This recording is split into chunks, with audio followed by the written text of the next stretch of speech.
नमस्कार दोस्तों, Franklin industries limited share में आज की ट्रेडिंग सेशन में 2.13% की आपको गिरावट दिखाई दे रहा है। और यहाँ पर अगर देखेंगे तो कैंडल आपको एक बेरिश कैंडल छोटा सा देखने को मिल रहा है। क्लोजिंग प्राइस आपको दिखाई दे रहा है कि 46 पैसे के पास में है। तो इस वीडियो में समझेंगे 1 फरवरी 2026 के लिए फ्रैंकलिन इंडस्ट्रीज लिमिटेड शेयर के कौन कौन से इंपॉर्टेंट सपोर्ट रेजिस्टेंस लेवल हो सकते हैं। साथ में हम इसका टेक्निकल एनालिसिस करेंगे, थोड़ा सा फंडामेंटल भी करेंगे, तो फंडामेंटल भी देखेंगे। तो इस वीडियो को कम्प्लीटली एंड तक जरूर देखिए।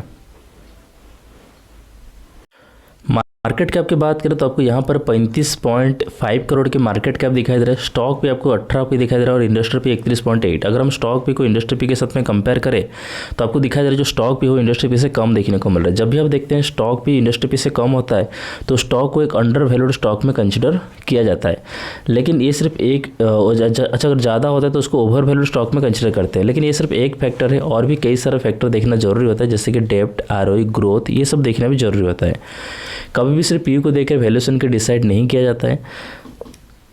आरओसी आपको 28.1% की दिखाई दे रहा है, आरओई आपको 28.2% की। तो आरओसी और आरओई दोनों अगर 15% से ज़्यादा होते हैं तो उसको गुड स्टॉक में कंसिडर किया जाता है। प्लेज परसेंटेज 0 है, प्लेज परसेंटेज 0 या 1 के बीच में अगर होता है तो उसको अच्छा माना जाता है। डेप्ट आपको 0.25 करोड़ के आपको देखने को मिल रहा है। और करंट प्राइस देखें तो आपको यहाँ पर 46 पर देखने को मिल रहा है, 46 रुपये की है। बुक वैल्यू ₹1.49 की, ईपीएस 0.03 यानी कि 3 पैसे की। रिजर्व आपको 37.8 करोड़ की देखने को मिल रहा है और पीज रेशियो 0.02। 52 के हाई और लो की अगर बात करें तो ₹1.97 की 52 की हाई है, 43 पैसे की 52 की लो है। 52 के हाई और लो को जो है करंट प्राइस के साथ में कंपेयर करते हैं, ये देखने के लिए कि करंट प्राइस 52 के हाई और लो से कितना दूरी पर है। तो डिविडेंड 0 है, फेस वैल्यू ₹1 के है, डेप्ट टू इक्विटी 0, प्रमोटर होल्डिंग 0 और प्राइस टू बुक वैल्यू 0.31 पर देखने को मिल रहा है। तो अगर हमें प्रॉस और कॉन्स की बात करें तो प्रॉस देखेंगे, कंपनी इज ऑलमोस्ट डेप्ट free, stock is trading at 0.31 times its book value, company is expected to give good quarter, company has good return on equity, ROE track record 3 years of ROE 44.9%। Cons देखेंगे, दो the company is reporting repeated profits it is not paying out dividend, यानी कि company dividend नहीं दे रहा है। सो piers company की अगर हम बात करें तो पियर्स कंपनी आप देख सकते हो कि फ्रैंकलिन इंडस्ट्री जो है आपको 18.01 पर दिखाई दे रहा है इसका जो पी है। और अदर कंपनी कंपैरिजन में देखेंगे तो फ्रैंकलिन इंडस्ट्री थोड़ा सा आपको कम देखने को मिल रहा है, राइट। तो इसी के साथ अगर हम क्वार्टरली रिजल्ट की बात करते हैं तो क्वार्टरली रिजल्ट आप देख सकते हो यहाँ पर जो सभी नंबर जो दिया गया है वो आपको नज़र आ रहा है कि फिगर्स इन क्रोर्स में देखने को मिल रहा है। तो ये आपको सितंबर 2025 का दिखाई दे रहा है और सितंबर 2026 का देखेंगे, जून देखेंगे, यानी कि क्वार्टर ऑन क्वार्टर देखेंगे और ईयर एन ईयर भी देखेंगे। तो अगर हम क्वार्टर लेजर में अगर प्रॉफिट की बात करते हैं तो प्रॉफिट आपको देखने को मिल रहा है 0.06 करोड़ का देखने को मिला। पिछले क्वार्टर में 2.09 करोड़, यानी कि यहाँ पर अगर क्वार्टर ऑन क्वार्टर देखें तो प्रॉफिट आपको कम होता हुआ देखने को मिल रहा है और ईयर एन ईयर देखें तो प्रॉफिट आपको बहुत कम होता हुआ भी देखने को मिल रहा है। तो इसी के साथ प्रॉफिट एंड लॉस की अगर बात करें ईयर एन ईयर आप देखेंगे तो आपको यहाँ पर देखने को मिल रहा है नेट प्रॉफिट आपको 11 करोड़ की देखने को मिला है, जबकि पिछले साल 10 करोड़ का था। यानी कि ईयर एन ईयर देखें तो आपको प्रॉफिट भी थोड़ा सा सिर्फ 1 करोड़ का इंक्रीज होता हुआ देखने को मिला है। सो इन्वेस्टर डाटा की बात करेंगे तो आपको यहाँ पर जो है मैक्सिमम जो क्वांटिटी है आपको यहाँ पर 99.97% जो है पब्लिक के पास में देखने को मिल रहा है और डीआईएस के पास में सिर्फ 0.03% की है, बाकी प्रमोटर के पास में 0 है, हमने देखा था।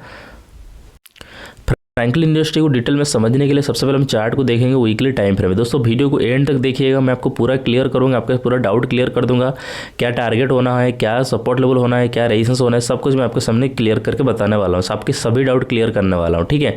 तो एंड तक जरूर देखना। तो यहाँ पे फ्रैंकलिन इंडस्ट्री आप देख सकते हो कि स्टॉक आप एग्जैक्टली एक हायर है बनाए के ऊपर बढ़ता हुआ देखने को मिल रहा था और ऊपर बढ़ते बढ़ते स्टॉक ने जो हाई लगा आपको नजर आ रहा है जैसे कि ₹2.85 की, फिर जब गिरावट है तो स्टॉक ने सपोर्ट बनाया 66 पैसे की। और यहाँ से आप देख सकते हो कि स्टॉक आपको एक डाउन ट्रेंड में कंटिन्यू करता हुआ नजर आ रहा है। स्टॉक बार बार क्या कर रहा है, अपना जो ट्रेंड लाइन था उसी को रेजिस्टेंस बनाकर नीचे आता हुआ नजर आ रहा है। तो ऐसे कंडीशन में स्टॉक अपना प्रीवियस का एक सपोर्ट लेवल था उसको ब्रेक डाउन करके नीचे ट्रेड कर दिया है और ट्रेड कर रहा है। और एक सपोर्ट लेवल की अगर बात करें तो आपको यहाँ पर दिखा रहा है कि 41 पैसे के। अब आप ये भी देख सकते हो कि स्टॉक आपको एक डाउन ट्रेंड में कंटिन्यू करता नजर आ रहा है, आप क्लियरली देख सकते हो स्टॉक डाउन ट्रेंड में चल रहा है। ऐसे तो ये जो ट्रेंड लाइन आपको दिखाई दे रही है बड़ी वाली, तो ये भी एक रेजिस्टेंस लेवल का काम करता हुआ नजर आ रहा है, ये भी रेजिस्टेंस लेवल है है और ये ट्रेंड लाइन भी एक रेजिस्टेंस लेवल है। ओवरऑली स्टॉक आपको कंटिन्यूसली गिरता हुआ दिखने को मिल रहा है। तो ये सपोर्ट लेवल हमने ड्रॉ किया 41 पैसे के, और इसके नीचे और एक सपोर्ट लेवल भी है जो कि 31 पैसे के पास में भी, ऑलमोस्ट 30 पैसे के पास में देखने को मिल रहा है, 31 पैसा। ठीक है, अब अगर कैंडल को देखेंगे, कैंडल को रीड करेंगे, अब कैंडल में कोई इतना स्ट्रांग मूवमेंट तो नज़र नहीं आ रहा है कि स्टॉक में कोई ऊपर जाने का तेज़ी का सिग्नल अभी तक देखने को नहीं मिल रहा है।